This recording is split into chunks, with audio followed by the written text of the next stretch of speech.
बांग्लादेश में फिर भड़की हिंसा, 40 से ज्यादा लोग घायल हुए हैं। सचिवालय के बाहर छात्रों का बवाल। ये तस्वीरें आप देखिए एक बार फिर से, हिंसा भड़की, एक बार फिर से प्रदर्शन, फिर से बवाल, और इस बार फिर छात्रों का एक समूह सड़कों पर उतरा है।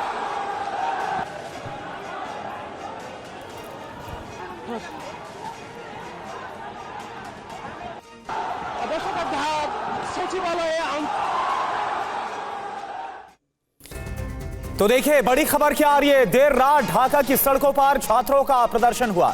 छात्रों पर पुलिस ने लाठीचार्ज किया। सरकार पर छात्र हितों को दरकिनार करने का आरोप लगाया गया है।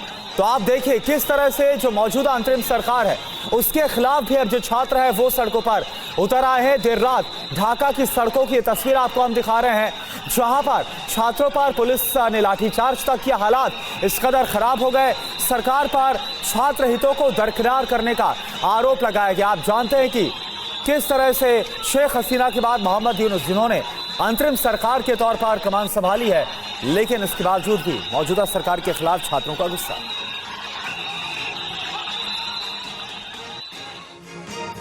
तो बांग्लादेश में फिर से हिंसक प्रदर्शन, छात्र और अंसार बटालियन के सदस्य आमने सामने। छात्रों ने अंसार बटालियन के लोगों को दौड़ा दौड़ा कर पीटा। बांग्लादेश संकट पर शेख हसीना के बेटे साजिब जावेद का पोस्ट भी आया है। छात्रों ने अंसार प्रदर्शनकारियों पर किया हमला।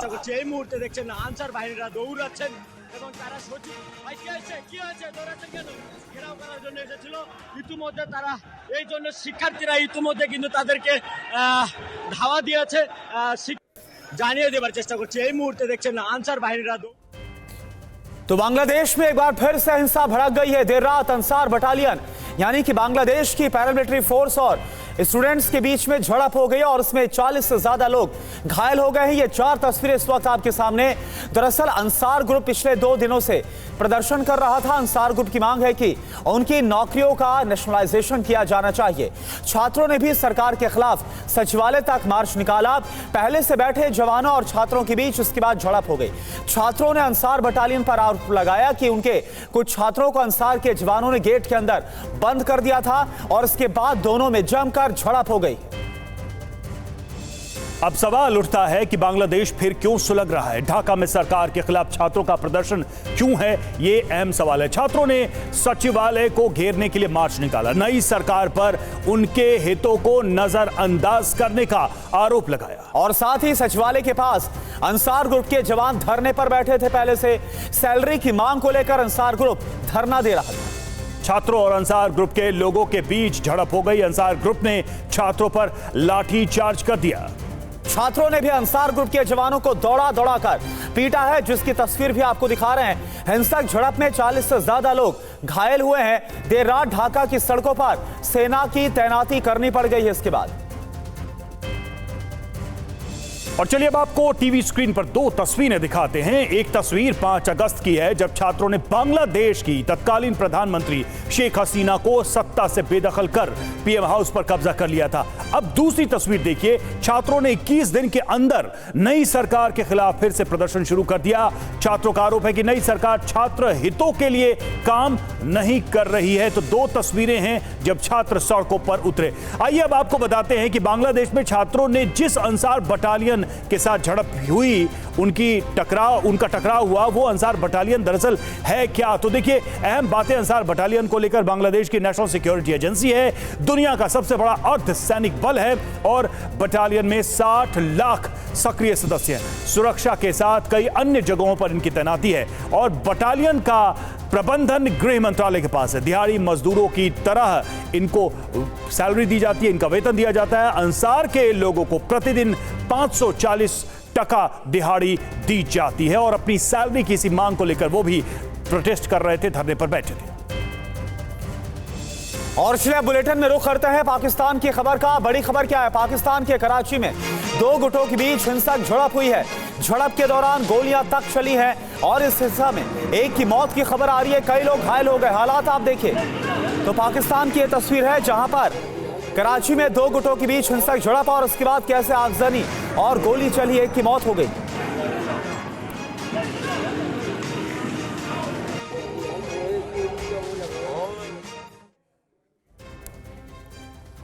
और कराची के गोलीमार इलाके में झड़प हुई है। धार्मिक कार्यक्रम के दौरान दो गुट आमने सामने आ गए। उपद्रवियों ने पूरे इलाके में तोड़फोड़ की। भीड़ ने पब्लिक ट्रांसपोर्ट को निशाना बनाया।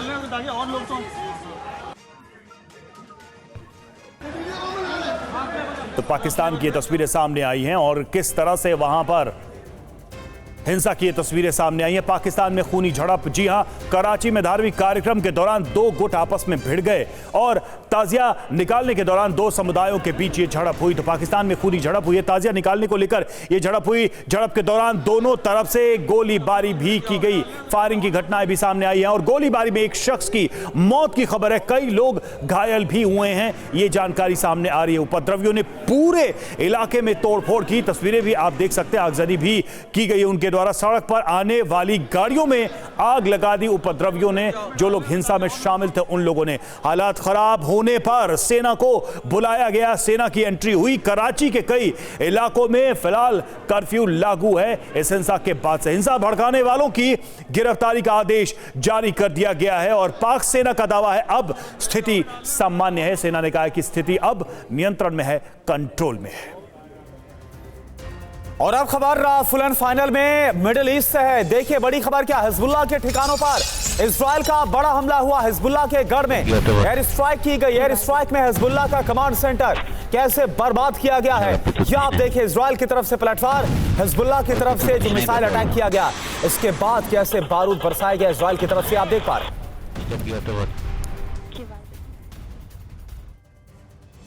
और लेबनान पर हमले के बाद नेतन्याहू का बयान, हिजबुल्लाह पर हमले से कहानी का अंत नहीं। हिजबुल्लाह के गढ़ में एयर स्ट्राइक से तबाही, ये कहा है नेतन्याहू ने। जल्द हिजबुल्लाह का अंत होगा, नेतन्याहू का बयान। तो इस हमले के बाद से नेतन्याहू ने कहा है कि हिजबुल्लाह का अंत होगा और हमले और होंगे, ये संकेत उन्होंने दिया है।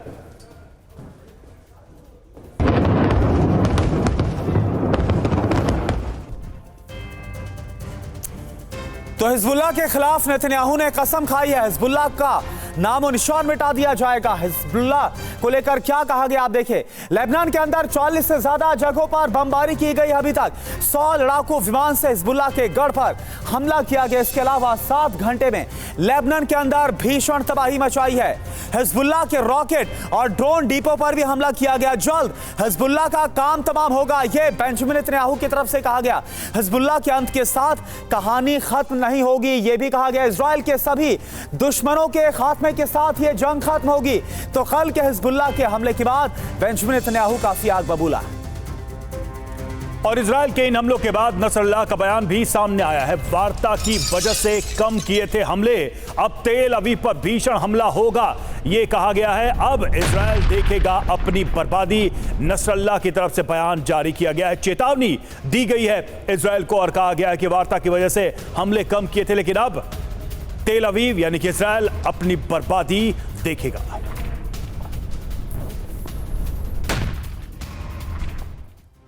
तो सीधे तौर पर नेतन्याहू को यह चेतावनी दी गई है। नसरल्लाह ने दी है इजराइल को बर्बाद करने की धमकी और गाजा संघर्ष विराम की वजह से इजराइल पर हमले हमने कम किए थे। अगले कुछ घंटों में इजराइल पर और भीषण हमला होगा।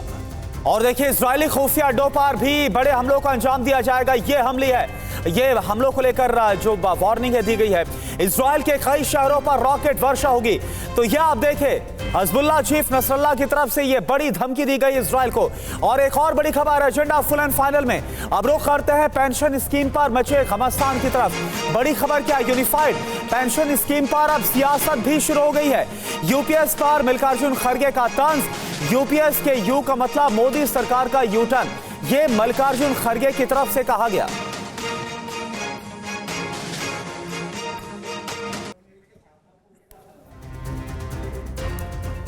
तो यूपीएस पर खड़गे का तंज क्या कहा है खड़गे ने, एक नजर उस पर भी हम डालते हैं। तो यूपीएस में यू का मतलब बताते हुए उन्होंने कहा कि यूपीएस में यू का मतलब मोदी सरकार का यू टर्न, ये कहा है खरगे ने। और 4 जून के बाद जनता की ताकत सत्ता के अहंकार पर हावी है। उन्होंने चुनावी नतीजों का भी हवाला दिया।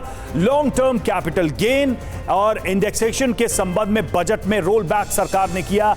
सरकार के उन कदमों को रेफर करते हुए, उसका जिक्र करते हुए उन्होंने कहा वक्फ बिल को जेपीसी में भेजना, यानी वो जो यू टर्न की बात कर रहे हैं उसी के लिए ये सारे उदाहरण दे रहे हैं। ब्रॉडकास्ट बिल को वापस लेना, ये सारे उदाहरण मल्लिकार्जुन खड़गे दे रहे हैं। लेटरल एंट्री का रोल बैक, सरकार की जो तमाम नीतियां उसकी बात करते हुए हम जवाबदेही सुनिश्चित करते रहेंगे, मल्लिकार्जुन खड़गे ने अपने बयान में यह कहा है। और 140 करोड़ भारतीयों को इस निरंकुश सरकार से हम बचाएंगे, मल्लिकार्जुन खड़गे का बयान। यूपीएस का मामला, लेकिन तमाम दूसरे उदाहरणों का जिक्र करते हुए उन्होंने यह बात कही। और वहीं ओल्ड पेंशन स्कीम को लेकर बीजेपी का कांग्रेस पर हमला। कांग्रेस ने हिमाचल कर्नाटक में क्यों लागू नहीं किया ओपीएस, ये रविशंकर प्रसाद की तरफ से कांग्रेस पर पलटवार किया गया है।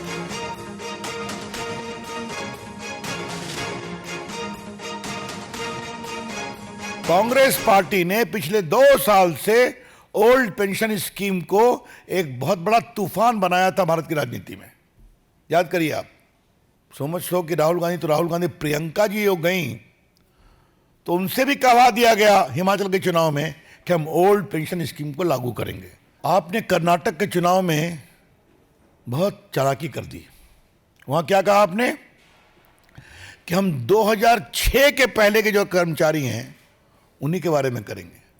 उनकी संख्या कितनी है? सिर्फ 13,000। समझे आप? चुनाव हुआ लास्ट ईयर और देंगे खाली 6 के पहले रिटायर होने वाले कर्मचारियों को।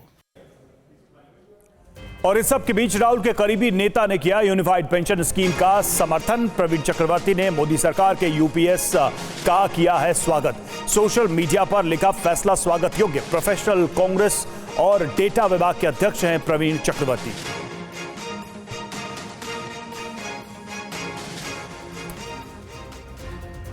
तो कांग्रेस के प्रोफेशनल्स, कांग्रेस एंड डेटा जो एनालिटिक्स है, इसके चेयरमैन प्रवीण चक्रवर्ती हैं, उनकी तरफ से क्या कहा गया यह आपको बता देते हैं। राहुल के करीबी ने किया है यूपीएस का स्वागत। तो आप देखिए, प्रवीण चक्रवर्ती की तरफ से स्वागत किया गया। भारत में सरकारी कर्मचारियों के लिए पेंशन असल में बहुसंख्या गरीबों पर लगाया गया एक टैक्स है जिसका भुगतान एलीट अल्पसंख्यकों को करना होता है।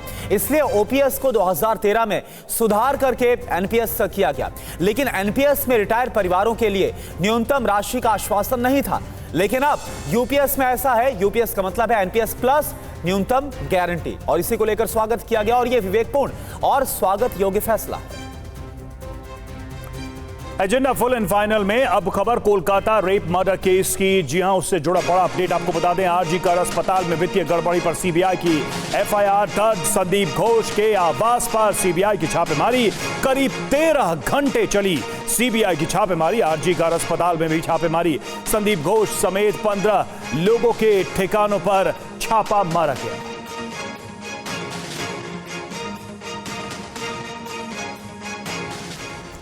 तो आरजी कर में भ्रष्टाचार कितने किरदार, ये सवाल हर तरफ है क्योंकि जांच भ्रष्टाचार की भी चल रही है। भ्रष्टाचार निरोधक अधिनियम साजिश धोखाधड़ी के तहत एफआईआर दर्ज की गई है। आपराधिक साजिश और लोक सेवकों से जुड़ी अपराध धाराएं लगाई गई हैं और एफआईआर में आरोपी के तौर पर पूर्व प्रिंसिपल संदीप घोष का नाम है। इसमें हावड़ा की कंपनी तारा ट्रेडर्स, कोलकाता के ईशान कैफे, मेसर्स खामा लोहा का नाम भी एफआईआर में दर्ज किया गया है। स्पेशल सेक्रेटरी देवाल कुमार घोष की शिकायत पर यह मुकदमे, ये केसेस दर्ज किए गए हैं।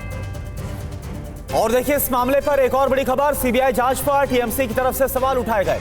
टीएमसी नेता कुणाल घोष का बयान आया है, अभी तक गिरफ्तारी नहीं की गई है। कुणाल घोष का यह बयान। टीएमसी सांसद सायुनी घोष ने भी सीबीआई की जांच पर सवाल खड़े किए। देखिए, इन्वेस्टिगेशन चल रहा है, उसके ऊपर कमेंट नहीं करना है। ये तो शायद ये कौन केस में, शायद वो करप्शन वाला केस में। लेकिन पहले क्वेश्चन यही है, जो वो आरजी कर का जो रेप केस है, मर्डर केस है, वो तो तुरंत सॉल्व होना चाहिए। एक अरेस्ट वो भी कलकत्ता पुलिस ने किया है, सीबीआई क्या कर रहा है? स्टैंड एक ही है, इवन वी वांट जस्टिस। आज 12 दिन हो गया है, सीबीआई को नया कुछ मिला नहीं है और सीबीआई के कन्विक्शन रेट को लेके हमारे मन में भी बहुत सारे सवाल है। हमें पता नहीं कि आगे जाके ये कार्रवाई कितने दिन चलेगी और फाइनली जाके जस्टिस मिलेगा या नहीं मिलेगा। और आरोपी संजय रॉय का पॉलीग्राफिक टेस्ट हुआ। जेल के अंदर हुआ पॉलीग्राफ टेस्ट और सीबीआई ने 7 लोगों का पॉलीग्राफी टेस्ट किया।